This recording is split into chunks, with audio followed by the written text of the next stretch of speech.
Right, so how do the professionals do it? Well, most scholarly articles nowadays have an abstract. That's to say, as well as the main article, there's a short paragraph that says, what does this article say? There'll be a sentence or two that indicates the method or the structure of the argument, and there may be a sentence that explains why it's important. So here, for example, here is a paper by somebody called Juhuritola, and it's a case study on begging the question. Right. So what does the abstract say? The essay starts by presenting two accounts of begging the question: John Biro's epistemic account and David Sanford's doxastic account. Do not start wondering what the epistemic account and the doxastic account are.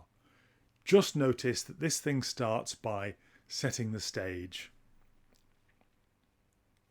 After briefly comparing these accounts, the essay will study an argument suspected of begging the question and subsequently apply the epistemic and doxastic accounts to the test case. It is found that the accounts of Biro and Sanford do not analyse the test case adequately, and therefore a new account is developed using the idea of a knowledge base. Okay, so I now know what the program is. Yeah, we've got an example, a case of an argument that begs the question. We've got the two leading analyses of begging the question.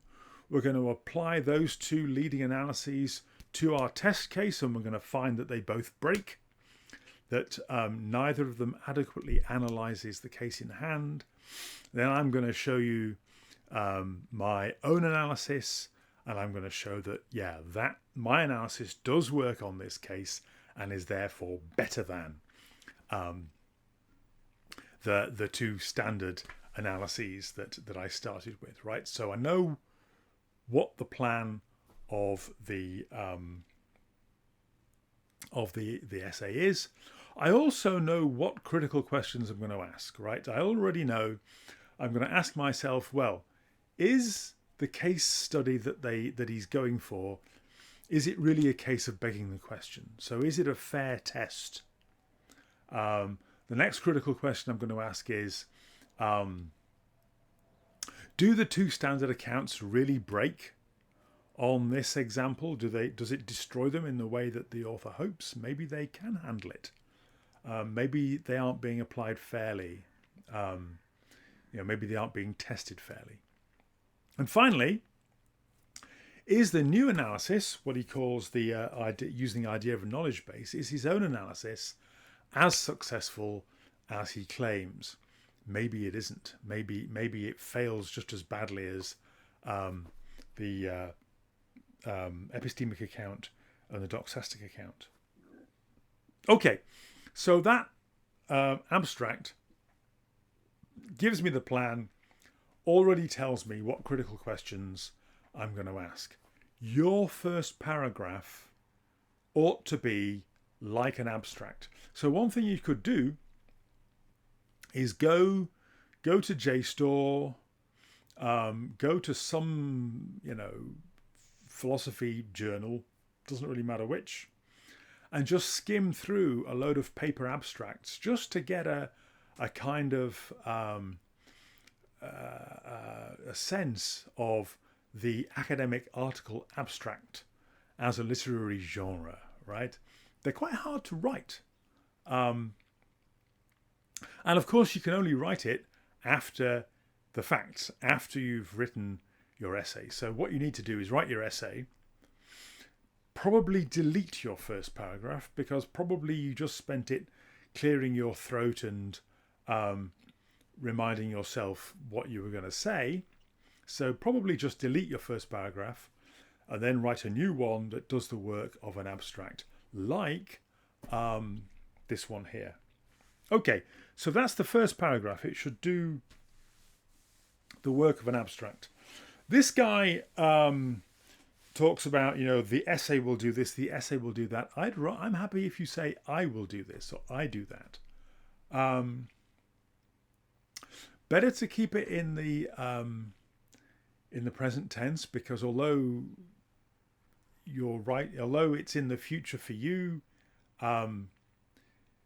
your act of writing is in the past by the time I come to read your essay. So it makes more sense to keep it all in the present tense. Okay, some notes. So this person has given us some footnotes. The first one is the one I really want you to pay attention to. This paper was written with the help of a scholarship. I am indebted to John Biro, Franziska Snurk-Henkemans, Scott Jacobs, and especially to John Woods for encouragement and for helpful and insightful criticisms and comments. You will need insightful criticisms and comments and encouragement. We, professional academics, are only able to write such fantastically brilliant and insightful stuff because we get encouragement and we get insightful comments from other people. When I write something, the first draft will be a bit ho-hum. I walk it around some conferences. I get a logical pasting from people who know more about this stuff than me. I go away and cry for a bit, and then I rewrite. I send it off to a journal. The journal sends it to referees. The referees write critical comments. I get the critical comments back. I have another day of crying. And then I realise that actually they were probably right in most of their comments. And so I rewrite again. And finally, I end up with something that is quite good. And that gets published, right? And it's only because I get critical comments that I'm able to improve my work. And it's only because I get encouragement and people reminding me that I'm, not so bad, that I'm able to cope with the critical comments from the emotional side, right? So you need encouragement and you need critical comments, and you need to look to your fellow students for that. Academic staff, we try to be generous with our time, but we can't provide all of the encouragement and all of the critical comments that you need because there are too many of you. And besides, you need to learn to become the kind of person who is good at giving critical comments and giving emotional support. That's also part of academic life and something you need to be practicing. So do that for each other. Okay, so the other thing to notice here is that the name John Biro comes up again, right? Remember, John Biro was his theory was one of the two theories that this person criticizes in this paper. That's quite interesting, right? One of two. So I'm already thinking, this person is mates with John Biro. Maybe John Biro's theory gets off a bit lighter. So the acknowledgements in a journal article are always kind of interesting because that gives you this person's network, and it's interesting to compare the acknowledgements with the references, because if they're getting help from the same people that they're reading, you can see actually maybe this is quite a tight crew, and that will tell you something about where this paper sits in the larger academic literature. Notice some of the other things, the notes. So note 1, I am bypassing the question of whether there could be right, don't worry about exactly what he's bypassing. Just notice that one of the things he does is to keep his question constrained, is to keep the scope of the question under control, right? Philosophical, everything is joined to everything else. The hippies were right about that. Everything's connected, man. Everything connects to everything else, which means that when you're writing a philosophy essay, you're always in danger of following, a trail ending up hither and yon. You can use, control the scope of your argument. Note 2, these formulations are indebted to so-and-so. Precise, so, Johnson, Logic, Part 1, pages 33 to 34, 2 to 3, 38 and 37, and so on, right? So if I wanted to, I could go and find that very page and check that the formulations are being used correctly, that they're not being garbled or misappropriated or in some way abused. Really important. Your references must be sufficiently detailed for me to be able to go to the very page and find and find the original text and make sure that you've used it correctly.